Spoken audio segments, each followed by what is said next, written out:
Hello दोस्तों, नमस्कार। आप सभी लोगों का बहुत बहुत स्वागत है मैथ जीनियस के यूट्यूब चैनल पर। और आज की क्लास में दोस्तों हम लोग लाभ और हानि का सेकंड पार्ट पढ़ने वाले हैं। इससे पहले पहली क्लास हो चुकी है, डिस्क्रिप्शन में लिंक है। जिन भाई बहनों ने अभी तक नहीं देखा, सबसे पहले आप जाकर फर्स्ट पार्ट को देख लें। वहाँ पर आपको परसेंटेज का पूरा चैप्टर भी मिलेगा। उसके अलावा हिंदी, ईवीएस और रीजनिंग जैसे सब्जेक्ट की क्लासेस भी मिल जाएंगी, तो प्लीज़ आप लोग उसको भी देखिए। चलिए शुरू करते हैं दोस्तों आज की क्लास को। पहला सवाल देखते हैं हमसे क्या कह रहा है।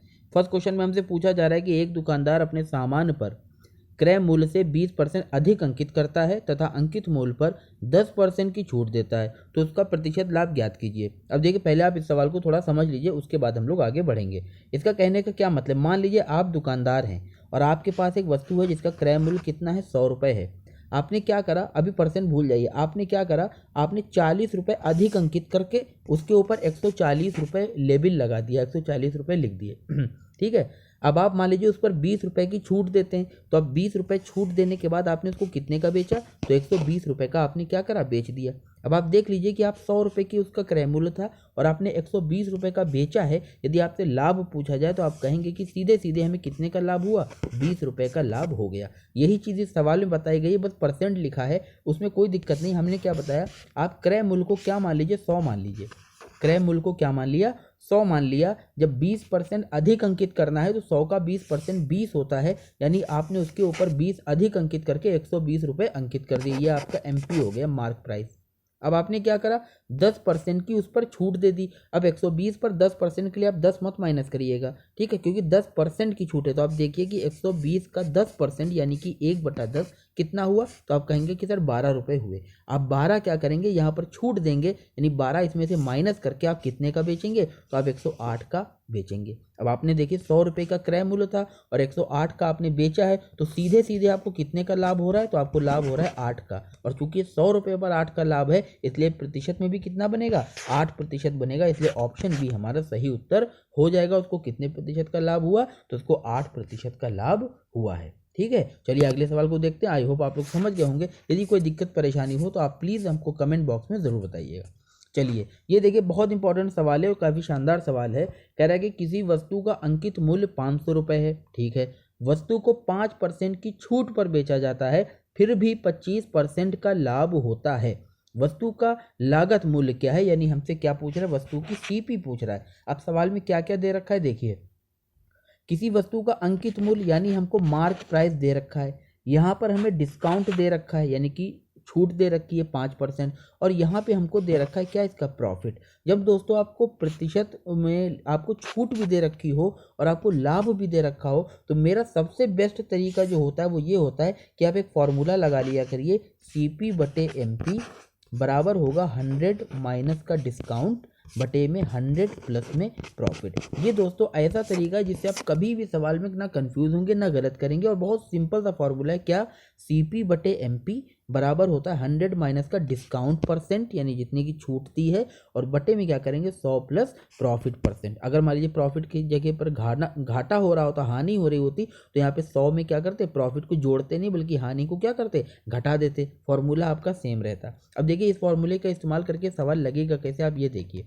सवाल में हमें देखिए क्या दिया गया है, सवाल में हमको सीपी तो पूछी गई है, तो सीपी पूछी गई है, बटे में एमपी कितना दिया गया है, 500। बराबर में क्या करना है, 100 माइनस का डी, यानी 100 में से डिस्काउंट को घटाना है। डिस्काउंट कितने का है, 5, तो 100 में से 5 जाएंगे, कितना बचेगा, 95।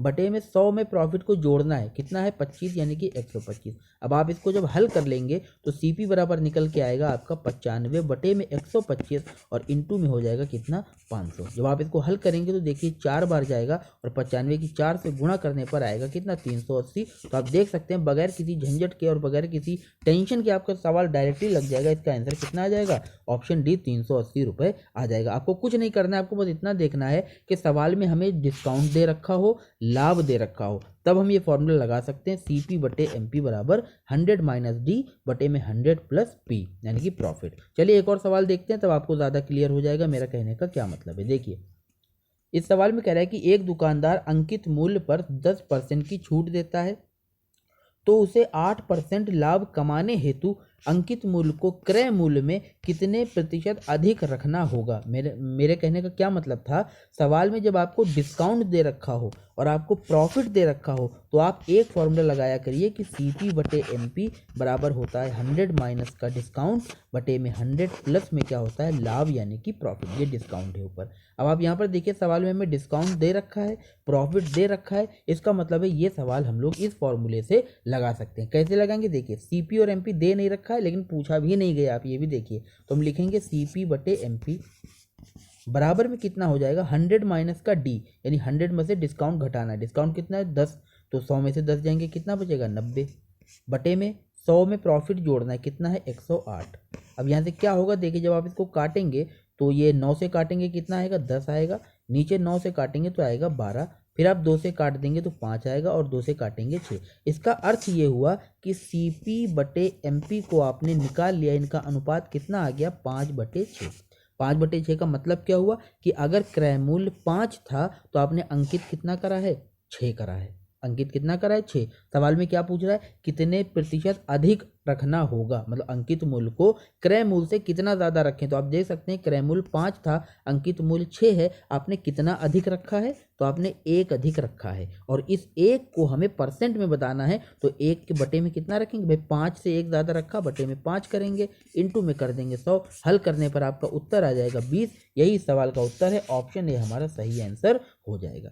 ठीक है, ऐसे लगाएंगे तो आप कभी भी कंफ्यूज नहीं होंगे। चलिए एक और सवाल को देखते हैं। देखिए सवाल में कह रहा है कि वस्तु का क्रय मूल्य वस्तु पर अंकित मूल्य का 64% है और अंकित मूल्य पर 12% की छूट है, तो कितने परसेंट का लाभ होगा। अब देखिए यहाँ पे छूट दे रखी है और लाभ पूछा जा रहा है, तो हम वही वाला फॉर्मूला अपना लगा सकते हैं। लेकिन उसको लगाने से पहले सवाल में देखिए क्या दिया गया है कि क्रय मूल्य जो है वो वस्तु पर अंकित मूल्य का 64% है। इसका मतलब क्या हुआ कि अगर आप ये कहते हैं कि भाई अंकित मूल्य को हमने 100 माना, अंकित मूल्य को कितना माना 100 माना, तो क्रय मूल्य आपका निकल आ जाएगा, कितना आ जाएगा अंकित मूल्य का 64%, यानी अंकित मूल्य अगर 100 है तो 100 का 64% होता है 64, यानी आपने अंकित मूल्य अगर 100 माना है तो क्रय मूल्य कितना हो गया 64। सवाल में हमें डिस्काउंट पहले से दे रखा है कितना 12 और आपसे प्रॉफिट पूछा जा रहा है कि कितना होगा। अब आप क्या करेंगे, उसी फॉर्मूले को लगाइए। क्या फॉर्मूला कहता है कि CP बटे MP बराबर होता है 100 माइनस का डिस्काउंट बटे में 100 प्लस में प्रॉफिट। अब देखिए CP कितना है तो CP है 64 बटे में MP कितना है, MP है 100 बराबर में 100 माइनस डिस्काउंट, जब आप 12% छूट को घटाएंगे तो कितना बचेगा 88 बचेगा, और बटे में 100 प्लस P, तो अभी प्रॉफिट तो हमको पता नहीं है तो हम इसको ऐसे ही लिख देंगे। अब आप इसको हल करेंगे तो आप हल करके देखें कितना आएगा, 4 से काट सकते हैं, इसको 4 से काटेंगे यहाँ पर 16 आएगा, इसको 4 से काटेंगे तो कितना आएगा 25 आएगा। अब ये 16 है तो यहाँ पे 4 से और कट जाएगा, 4 चौके 16, इधर काट देंगे कितना आएगा 22 आएगा। आप जब तिरछी गुणा करेंगे तो देखेंगे 4 की गुणा होगी 100 प्लस P से, ये बन जाएगा कितना 400 प्लस में 4P, और बराबर में बन जाएगा कितना 25 की 22 से करेंगे तो बन जाएगा 550। अब यहाँ से देख सकते हैं कि 4P बराबर आ जाएगा कितना 400, उधर जाके घटेगा बचेगा 150, और यहाँ से P निकल के आएगा 150 के बटे में 4, जिसका हल करने पर आपका उत्तर कितना आएगा 37.5। यहाँ से देखिए इसका सही उत्तर कितना आ जाएगा, ऑप्शन डी। आप लोग सोच रहे होंगे काफ़ी लंबा है, लेकिन यकीन मानिए जब आपको ये फॉर्मूला पता होगा तो आप इसको चुटकियों में सवाल लगा लेंगे। आपको ये नहीं सोचना पड़ेगा कि हम किसको माने, किस परसेंट को किसके बराबर करें। ठीक है, इसको अगर आप वैसे डायरेक्टली लगाते तो आपको इससे भी ज़्यादा लंबा पड़ता। चलिए अगले सवाल को देख लेते हैं। एक कमीज का अंकित मूल्य 600 रुपये है। 2 क्रमागत बट्टे देने के बाद, बट्टा का मतलब होता है छूट, 2 क्रमागत छूट देने के बाद इसका मूल्य 432 है। यदि दूसरा बट्टा 10% का हो तो पहला बट्टा कितना है ये पूछा जा रहा है। इसका मतलब क्या हो, देखिए 600 रुपये भाई उसके क्रय मूल्य था, शर्ट का कमीज का 600 रुपये क्या है क्रय मूल्य है। आपने एक डिस्काउंट दिया होगा तो डिस्काउंट देने के बाद रुपए कुछ कम हो गए होंगे, उसके बाद आपने एक और छूट उसके ऊपर दे दी और उसके बाद वो वस्तु कितने की बिकी, तो बिकी है 432 रुपये की। अब ये समझिए कि जो दूसरा, ये जो अंतिम मूल्य 432 आया है वो तब आया है जब आपने इस मूल्य पर 10% की छूट दे दी। कहाँ पर, ये जो बीच में मूल्य आया होगा इस पर आपने 10% छूट देने के बाद 432 रुपये की बेची है। अब मैं ये कहता हूँ कि अगर ये 10% छूट देने के बाद 432 है, मान लीजिए यहाँ पर मूल्य कितना था 100% था, तो 100% पर 10% छूट देने का मतलब है कि 90% का आपने बेचा, और वो कितने हैं, वो हैं 432। यहाँ से अगर आप 100% का मान निकालेंगे तो कितना आएगा, तो वो आएगा 432 के पहले तो बटे में 90 जाएगा एक का मान, और फिर आप 100 से क्या करेंगे, गुणा करेंगे। अगर आप इसको हल करेंगे तो देखिए कितना आएगा, 0 से 0 चला जाएगा, 9 से काटेंगे तो आएगा 9 चौक 36 और 4 बनेगा 72, तो हो जाएगा 9 अठे 72, यानी कि 480 रुपये निकल कर आया। इसका मतलब यह है कि जो 432 रुपये आपने इसको दिए हैं, 432 रुपये जो शर्ट आई है, ये आई होगी कब, ये आई है जब यहाँ पर रुपए कितने थे, 480 थे। रुपए कितने थे, 480। तो यानी कि यहाँ पर 480 रुपये की थी, और ये 480 रुपये कितनी छूट देने के बाद आया है, वही हमसे पूछा जा रहा है कि पहला बट्टा आप बताइए। अब आप देख सकते हैं पहला बट्टा निकालने के लिए क्या है भाई, 600 रुपये की शर्ट को अगर 480 रुपये छूट देने के बाद आए हैं तो छूट कितने की दी गई है, आप कहेंगे घटा के देख लो, 120 रुपये की छूट है। और 120 रुपये की छूट परसेंट में कितनी बनेगी, तो बटे में रखेंगे 600 रुपये, क्योंकि 600 पर ये छूट दी गई थी, और इंटू में कितना कर देंगे, 100 कर देंगे। तो आप देख सकते हैं दोनों जीरो तो यहाँ से कैंसिल हो जाएंगे, और 6 से काटेंगे तो कितना आएगा, 20 आएगा, यानी ऑप्शन ए हमारा सही उत्तर हो जाएगा। ठीक है दोस्तों, चलिए अगले सवाल को देखते हैं। एक आदमी दो वस्तुओं को समान कीमत पर बेचता है, एक में उसे 10% का लाभ हुआ और दूसरे में 10% की हानि हुई, तो बताइए कुल कितना लाभ अथवा हानि हुई। ये दोस्तों बहुत ही ज़्यादा शानदार सवाल है, और एकदम एक लाइन का आंसर इसका आएगा। कैसे आएगा देखिए, आपको बस सवाल में ये देखना है कि दोनों वस्तुओं को समान कीमत पर बेचा गया है। इसका मतलब है मान लीजिए एक मेज़ है, एक कुर्सी है, आपने दोनों को 1500 की बेच दी। इसका कहने का ये मतलब है कि दोनों को समान कीमत पर बेचा है, और एक पर जितने परसेंट का लाभ हुआ है दूसरे पर उतने ही परसेंट की हानि हुई है, तो बताइए कुल कितना लाभ अथवा हानि हुई। आप दोस्तों याद रखिएगा कि इस तरह के सौदे में हमेशा हानि होती है, ये बात आप याद रखिएगा।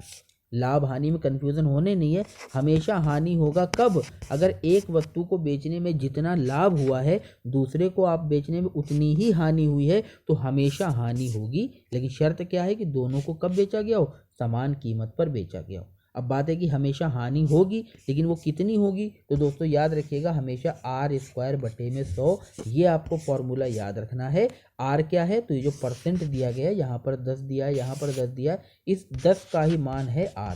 ये जो r है वो किसके बराबर है, इस 10 के बराबर है, आप याद रखिएगा। तो इसमें सवाल कैसे लगाएंगे, मैंने क्या बताया, ऐसे सौदे में हमेशा हानि होगी, और उसका कितना हानि का मान कैसे निकलेगा, तो r का स्क्वायर कर देंगे।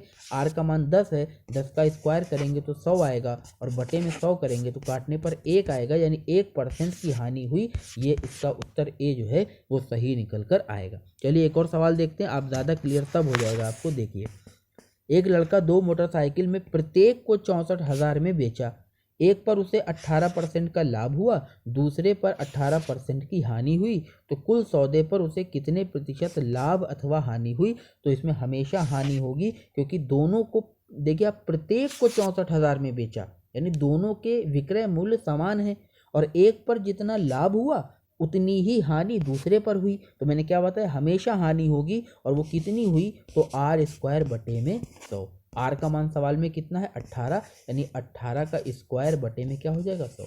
अब 18 का स्क्वायर कितना होता है, 324, बटे में जब आप 100 करेंगे तो हल करने पर आएगा 3.24, यानी ऑप्शन ए इसका सही उत्तर हो जाएगा। आपको कोई कैलकुलेशन नहीं करनी है, बस सवाल को पहचानना है कि ये सवाल किस टाइप का है। ठीक है, चलिए एक और क्वेश्चन देखते हैं। देखिए, अब यहाँ पर सवाल देखिए, एक वस्तु को 1754 में बेचकर उतना ही लाभ होता है जितना 1492 में बेचकर हानि होती है, तो वस्तु का लागत मूल्य कितना है। अब ये सवाल पहले वाले से थोड़ा अलग है। एक तो यहाँ पर दोनों को अलग अलग मूल्य पर बेचा गया है, दूसरी बात यहाँ पर लाभ और हानि की जो बात है वो रुपए में करी जा रही है। पहले वाले सवाल में प्रतिशत लाभ और प्रतिशत हानि बराबर थी, यहाँ पर लाभ रुपए में बराबर है और हानि उतने ही रुपए की हुई है। तो इसका बहुत सिंपल सा तरीका है, आपसे पूछ रहा है लागत मूल्य। जब आपको लागत मूल्य निकालना हो और सवाल इस तरह का दिया हो तो आप क्या करिए, दोनों को जोड़कर आधा कर दीजिए। क्या करना है, दोनों को जोड़कर आधा कर देंगे। तो यहाँ पर कितना दे रखा है, एक तो 1754 में बेचा, दूसरा बेचा है 1492 में। इन दोनों को जोड़कर आधा करने का मतलब है कि 2 से भाग लगाना। अब आप इसको जोड़ के लिखेंगे तो 4 2 6 आएगा, 9 और 5 14 का 4 हासिल लगेगा 1, 7 और 7 1 8 और 4 12 का 2 हासिल लगेगा 1, 1 ही हो जाएगा 3। तो 32 46 बटे में 2 जब आप इसको हल करेंगे तो आएगा 2 1 कम 2, 2 छंग 12, 2 दूना 4, 2 3 6, यानी 1623 रुपये क्या होगा इसका सीपी होगा, यानी कि ऑप्शन ए हमारा सही उत्तर हो जाएगा। बहुत आसान तरीका है। चलिए एक और सवाल को देखते हैं। देखिए, एक वस्तु को 996 रुपये में बेचने पर प्राप्त लाभ तथा उस वस्तु को 894 में बेचने पर हुई हानि दोनों समान है, तो उस वस्तु का क्रय मूल्य बताइए। बिल्कुल ऐसा ही सवाल अभी हमने पहले लगाया। मैंने क्या बताया कि जब लाभ और हानि बराबर दे रखी हो तो आपको क्रय मूल्य निकालने के लिए कुछ नहीं करना है, आप दोनों को जोड़कर क्या करिए, आधा कर दीजिए। यहाँ पर कितना दे रखा है, तो एक तो 996 लिखा है और दूसरा लिखा है 894। इन दोनों को जोड़कर आधा करने का मतलब है 2 से भाग लगाना। जब आप इसको जोड़ेंगे तो आ जाएगा 6 4 10 का 0 हासिल 1, 9 1 10 और 9 19 हासिल जाएगा 1, 9 1 10 और 8 18, यानी 1890 बटे में 2 हल करेंगे तो 200 उत्तर आ जाएगा 945, यानी ऑप्शन सी हमारा सही उत्तर हो जाएगा। आई होप आप लोग समझ रहे होंगे। देखिए कितना इजी तरीका है, बड़े बड़े सवाल हैं लेकिन आंसर चुटकियों में आ जाएगा। ये तो सेम क्वेश्चन आ गया। चलिए ये देखते हैं। इसमें भी दोस्तों वही बात बताई गई है। एक वस्तु को 1750 में बेचकर उतना ही लाभ होता है जितना 1492 में बेचकर हानि होती है, तो वस्तु का लागत मूल्य बताना है। आप एक लाइन में उत्तर देंगे कि भैया दोनों को जोड़कर हम क्या करेंगे, तो हम आधा कर देंगे। आधा का मतलब 2 से भाग लगाना। आप इसको जोड़ेंगे तो 2 आएगा, 9 और 5 14 का 4 हासिल 1 जाएगा, 7 और 1 8 4 12 का 2 हासिल 1 जाएगा, और ये हो जाएगा आपका कितना 32 42 बटे में 2। आप इसको हल करेंगे तो आएगा 2 1 कम 2, 2 6 12, 2 दूना 4, 2 1 कम 2, यानी 1621 इसका सही उत्तर हो जाएगा। Option A is the right answer. चलिए अगले सवाल को देखते हैं। अब देखिए यहाँ पर सवाल में क्या है, ये नॉर्मल सवाल है, जितने टाइप नए थे मैंने बता दिए। अब जो फर्स्ट क्लास हुई थी उस पर आधारित कुछ सवाल हम लोग देखते हैं। जनरल इस तरह के सवाल पेपर में आते रहते हैं। सवाल में कह रहा है कि किसी वस्तु के 15% लाभ पर विक्रय मूल्य तथा 10% लाभ पर विक्रय मूल्य का अंतर 10 रुपये है, वस्तु का लागत मूल्य क्या होगा। अब वस्तु का लागत मूल्य पूछ रहा है। मान लीजिए वस्तु का लागत मूल्य कितना है, 100% है। अब ये बताइए 15% लाभ पर विक्रय मूल्य क्या होगा। भाई 15% लाभ पर विक्रय मूल्य का मतलब हुआ कि 15% ज़्यादा पर बेचा है। तो 100 की अगर वस्तु थी तो 15% लाभ का मतलब है विक्रय मूल्य हुआ 115, और 10% लाभ का मतलब है विक्रय मूल्य हुआ 110, यानी सिर्फ 10 ही ज़्यादा, 110। अब आप देखिए 15% लाभ और 10% लाभ के जो मूल्य हैं उनके बीच में अगर आप अंतर निकालेंगे तो अंतर आएगा 5% का। कितने का, 5% का। लेकिन सवाल में वही अंतर हमें कितने का दे रखा है, तो वही अंतर हमें दे रखा है 10 रुपये का। यानी 5% का मान 10 रुपये है, तो 1% का मान कितना होगा, आप कहेंगे 2 रुपये होगा। 5 से काटेंगे तो 100% के मान के लिए हम दोनों तरफ 2 2 0 चिपका देंगे, तो 100% का मान 200 हुआ। वही सवाल में पूछ रहा था लागत मूल्य कितना है, तो लागत मूल्य आ जाएगा 200 रुपये, इसलिए ऑप्शन ए हमारा सही उत्तर हो जाएगा। ठीक है, चलिए अगले सवाल को देखते हैं। एक वस्तु को किसी निश्चित मूल्य पर बेचकर यदि व्यक्ति को 20% का लाभ होता है, यदि वह उसे दुगने दामों पर बेच देता तो लाभ प्रतिशत कितना होता। अब जल्दी में क्या होगा, एग्जाम में आप एकदम से देखेंगे अच्छा भैया निश्चित मूल्य पर बेचने पर 20% का लाभ होता है, दुगने पर बेचेंगे तो दुगना लाभ, यानी 20% का दुगना 40, ऑप्शन ए कर देंगे और फटाक से आपको 0 अंडा मिलेगा। आपका उत्तर क्या होगा, गलत हो जाएगा। अरे भैया सवाल को पहले आप सही से समझो तो।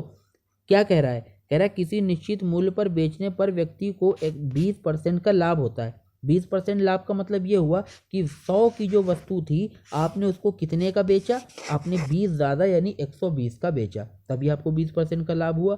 अब अगर आप दुगने दामों पर बेचेंगे तो ये बताइए, दुगने दाम पर बेचने का मतलब है अभी आपने 120 का बेचा, दुगने का मतलब है आप इसको 240 का बेचें, और जब आप 240 को बेचेंगे 240 रुपये का, तो आपको देखिए 100 से 240 का मतलब क्या हुआ, आपने 140 ज़्यादा बेचा, तो आपका लाभ कितने का हुआ, 140% का। ऑप्शन सी इसका सही उत्तर होगा। बात आई समझ में। चलिए अगले सवाल को देखते हैं। ये देखिए, कोई वस्तु 25% लाभ पर बेची जाती है, यदि वह दुगने दामों पर बेची जाए तो लाभ कितना होगा। आप 25 देखेंगे, दुगना दाम देखेंगे, तुरंत 50 कर देंगे और आंसर हो जाएगा गलत। नहीं, आप देखिए कि सीपी अगर 100 मानते हैं कि लागत मूल्य 100 था, तो 25% का लाभ का मतलब है आपने 125 का बेचा होगा। अगर दुगने का बेचें तो 125 की जगह पर दुगना मतलब 250 का बेचें तो लाभ कितना होगा, सीधा सीधा दिख रहा है लाभ कितने का है, 150 का। यानी सही उत्तर क्या होगा हमारा, ऑप्शन डी होगा, क्योंकि 100 पर 150 तो 150% बन गया। बात आ रही समझ में। चलिए अगले सवाल को देखते हैं। कोई दिक्कत परेशानी हो कमेंट बॉक्स में ज़रूर बताइएगा। अब देखिए ये दर वाले सवाल आ गए कि 3 रुपये में 7 की दर से संतरे खरीदे गए। यदि व्यापारी 33% लाभ कमाना चाहता हो तो प्रति सैकड़ा उन्हें किस दर से बेचना होगा। अब दर वाले सवाल मैंने फर्स्ट क्लास में बताए हैं, जो जिन लोगों ने देखा नहीं है वो अभी तक उसको जाकर देख लीजिए। क्या होता था, मैंने ये बताया था कि जब आपको खरीदने की दर दी हो कि भाई 2 रुपये में 4 गेंद खरीदी और 8 रुपये में 15 गेंद बेची तो लाभ और हानि कितना होगा, मैंने बताया था आप इनकी गुणा करके लेफ्ट में लिख लीजिएगा, इनकी गुणा करके राइट में लिख लीजिएगा, और ये लेफ्ट में जो होता है वो सीपी होता है, राइट में जो होता है वो एसपी यानी कि विक्रय मूल्य होता है। यही तरीका हम इस सवाल में लगाएंगे। देखिए सवाल में कह रहा है कि 3 रुपये में 7 की दर से संतरे खरीदे, तो खरीदने की दर हमें पता है 3 रुपये में कितने खरीदे हैं, 7। आगे ये कहता है कि व्यापारी को 33% का लाभ कमाना चाहता है। अब बात ये समझिए 33% लाभ का मतलब ये हुआ कि सीपी अगर 100 है तो एसपी आपका कितना हो, एसपी हो 133। भाई 33 ज़्यादा होगा, एसपी 133 होना चाहिए, तो 33% का लाभ होगा। इसको आप साइड में रखिए। अपने सवाल पे आइए। कह रहे हैं कि अगर कमाना चाहता हो तो प्रति सैकड़ा उन्हें किस दर से बेचे। प्रति सैकड़ा किस दर से बेचने का मतलब है कि 7 तो उसने 3 रुपये की खरीदी थी, 100 वो कितने की बेचे कि उसको लाभ कितने का हो जाए, लाभ हो जाए 33%, यानी 100 से 133 पे पहुंच जाए। अब आप इसको भूल जाइए। अभी आप इस सवाल को देखिए कि 3 रुपये में 7 खरीदी और x रुपये में 100 बेची, तो लाभ और हानि कैसे निकालते हैं, आप इसकी गुणा करेंगे, ये आ जाएगा 300। आप इसकी गुणा कराएंगे, ये आ जाएगा कितना, 7x। हमने कहा था लेफ्ट में जो आता है वो होता है क्रय मूल्य, राइट में जो आता है वो होता है विक्रय मूल्य, यानी कि 300 क्रय मूल्य है और 7x जो है वो हमारा विक्रय मूल्य है। लेकिन सवाल में क्रय मूल्य कितना है, 100, क्योंकि 33% लाभ के लिए 100 क्रय मूल्य पर 133 बेचना चाहिए, तो सीपी कितना है हमारा, 100 है। अब आप देखें हमारे सवाल के हिसाब से सीपी जो है वो 300 होना चाहिए, लेकिन असल में है कितना, 100। यानी आपने क्या करा, 3 से क्या करा, भाग कर दिया। 3 से क्या करा, भाग कर दिया। इसका मतलब विक्रय मूल्य भी 7x नहीं होगा, कितना होगा, 7x बटे में 3 होगा। लेकिन सवाल में विक्रय मूल्य होना कितना चाहिए, 133 होना चाहिए। इसका मतलब है कि 7x बटे 3 का मान कितना है, तो 133 है। अब यहाँ से आप x निकालेंगे तो कितना निकलेगा, देखिए इतना आप स्क्रीनशॉट ले लीजिए, मैं इसको हटाने जा रहा हूँ। 7x बटे 3 बराबर 133 हम लिखेंगे। यहाँ से x बराबर निकालेंगे तो आएगा 133 गुणे में 3 बटे में कितना, 7। आप इसको हल करेंगे तो देखिए 7 से काटेंगे, 7 एकम 7, 6 जाएगा, 7 नवा 63 और 19 या 57 होता है। इसलिए सही उत्तर हो जाएगा हमारा ऑप्शन बी। ठीक है, ऑप्शन बी इसका क्या होगा, सही उत्तर हो जाएगा। आइए एक और सवाल देखते हैं। अगला सवाल देखिए, एक आदमी 405 रुपये में 10 किलो सेब खरीदता है, जिसमें 1 किलो सेब खराब निकल गए। यदि 10% लाभ कमाना चाहता हो तो बचे हुए सेबों को प्रति किलो किस दर से बेचना चाहिए। एक तो जो मैंने अभी तरीका बताया आप इसको वैसे लगा सकते हैं, अदरवाइज में आप इसको डायरेक्टली देखिए कि अगर उसने 10 किलो सेब 405 रुपये के खरीदे और 1 किलो सेब खराब हो गए, तो 1 किलो सेब खराब हो गए तो आप 1 किलो को तो भूल ही जाओ ना। हम ये सीधे सीधे ये कहेंगे कि उसने 9 किलो सेब जो हैं वो कितने के खरीदे, 405 रुपये के खरीदे। अगर 9 किलो 405 के हैं तो 1 किलो कितने के पड़ेंगे, आप इसको 9 से भाग लगा दो, 9 चौक 36, 9 पंजे 45, यानी उसको 1 किलो सेब 45 रुपये के पड़े।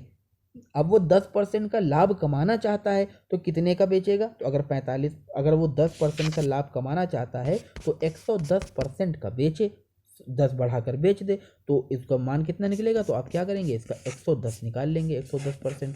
आप इसको हल करेंगे तो कितना आ जाएगा, आप इसको देखिए 0 से 0 चला जाएगा, 5 से काटेंगे तो 5 नवा 45 और 5 दूना कितना हो जाएगा, 10। यह आ जाएगा 99 के बटे में 2, यानी उत्तर आपका आ जाएगा कितना, 49.5, यानी ऑप्शन बी हमारा सही उत्तर हो जाएगा। ठीक है, चलिए दोस्तों एक और सवाल देखते हैं। देखिए, रवि ने कुछ चॉकलेट 2 चॉकलेट प्रति रुपए की दर से खरीदकर 5 चॉकलेट प्रति रुपए की दर से बेच दी, तो लाभ हानि का प्रतिशत बताइए। ये दर वाला सवाल है, बहुत आसान है। मैंने क्या बताया, देखिए सबसे पहले खरीदने की लाइन लिखिए, 1 रुपये में कितनी खरीदी, 2, और 1 रुपये में बेची कितनी, 5, लाभ हानि के लिए क्या करेंगे, ऐसे गुणा 5 आया, ये बन गया हमारा CP, ऐसे गुणा करेंगे 2 आया, ये बन गया हमारा SP। यानी 5 की खरीदी 2 की बेची तो हानि हो गई कितने की, 3 की। परसेंट के लिए बटे में क्रय मूल्य और इंटू में कर देंगे 100।